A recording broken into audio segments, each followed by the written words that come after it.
Trisha goes off on a tangent about Scotty's music, stating that him singing about medication is him glorifying mental health and says that it's something that shouldn't be sung about. You want to hear about the Lexapro song? I take Lexapro, full disclosure. I love Lexapro. But I don't know. This is why I don't like to talk. You were saying my life sucks. No. Oh, yeah. This is why I don't like to talk about, you're talking about like my mental health this past week, but I don't like to talk about it because I don't think you should like necessarily glorify it, like normalize it, but you don't need him like in this song. You know what I mean? Glorifying it? Well, he's definitely being like, these are my antidepressants. So I like normalizing it. Normalizing it. When I first, glorifying it now. When I first, I don't like when people like sing about this, seeing people like profit off it or making it like light. Again, if it helps you, it's fine. But like some people, like it can really trigger it. I think that's like a new thing. No, I get it. I think I heard people saying it like, you know, if you go to Hot Topic and you see like, oh, depression's cute, kind of like the thing. It's like, it's just like really triggering, you know, because it's not cool. It's not cute. Depression sucks. Yeah. But you can get through it. Yet here she is singing that same song and giving him a shout out for it. Zoloft, Prozac, Lexapro. Oh, yeah. All those things. Why do you just sing a song about antidepressants? It's a song by one of the people from the Vlogsquad. Scotty Sire has one called Oh, really? Zoloft, Prozac, Lexapro, all things that I've tried before. Like, it's like a rap. He talks about being sad all the time. Oh. Shout out Scotty Sire. And then Scotty Sire's song, My Life Sucks. So many people were comparing our two songs. He's much better at his craft. But we do have the same brand, just hating our lives. No, my mama won't buy me David Dobrik merch. No, she won't stick her sticky fingers in her purse. I'm super catchy. And here she is with her own song and TikToks about mental health, attempting to twist it into something quirky. The very same thing she accused him of doing. Jesus is born, who needs antidepressants when Jesus is born?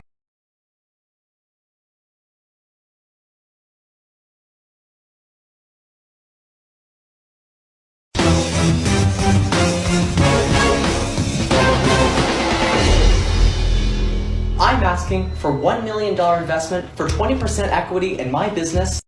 Oh, so you're one of those people who comes in like an emergency situation and like gets you on the stretcher in the truck and takes you to a hospital? No, that's a paramedic.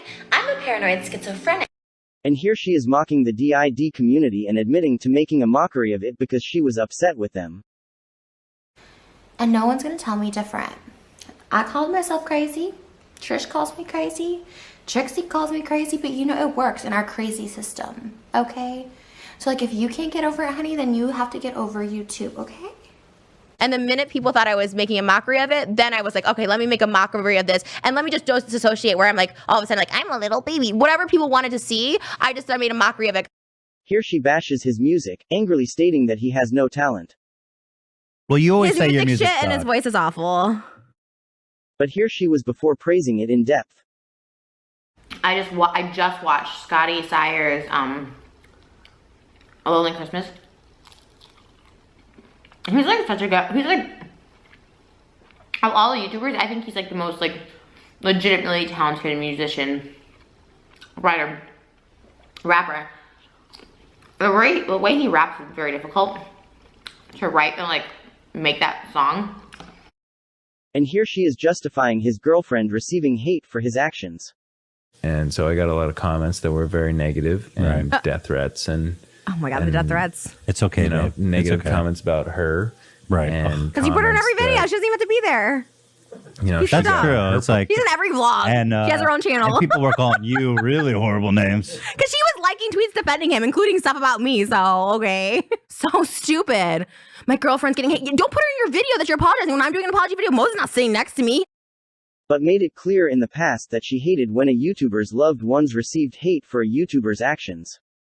Family, I really try to hide, but even because of this, because of relationships, people attack the people I'm close to when they really don't like me or they have an issue with me.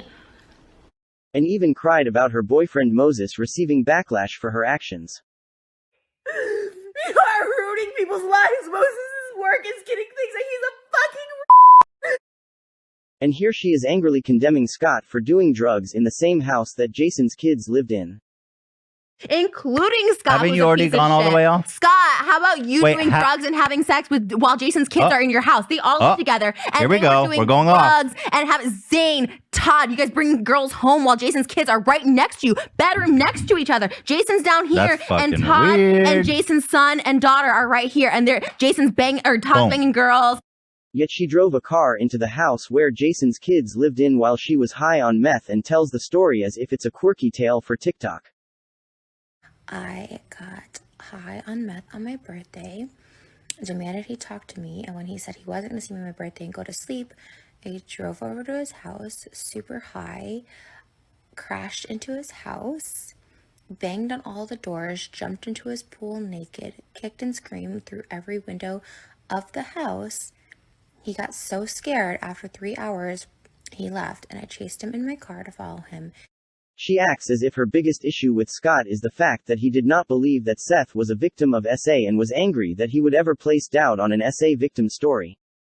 You're a shit person, own up to it. Understand why you should be apologizing to Seth and not doing a video saying you had a fucking hard time. And negative comments coming to you. You deserve more negative comments because you still don't grasp what you did to Seth and other victims that you offended, including your own audience, by saying, oh, they should be feeling this way. They reacted this way, so it must mean this. It's like, so fuck off, everybody. But here she is doing the same thing with the victim that her fiancé Moses S.A.D., telling us that the girl is lying because she's obsessed with Trisha.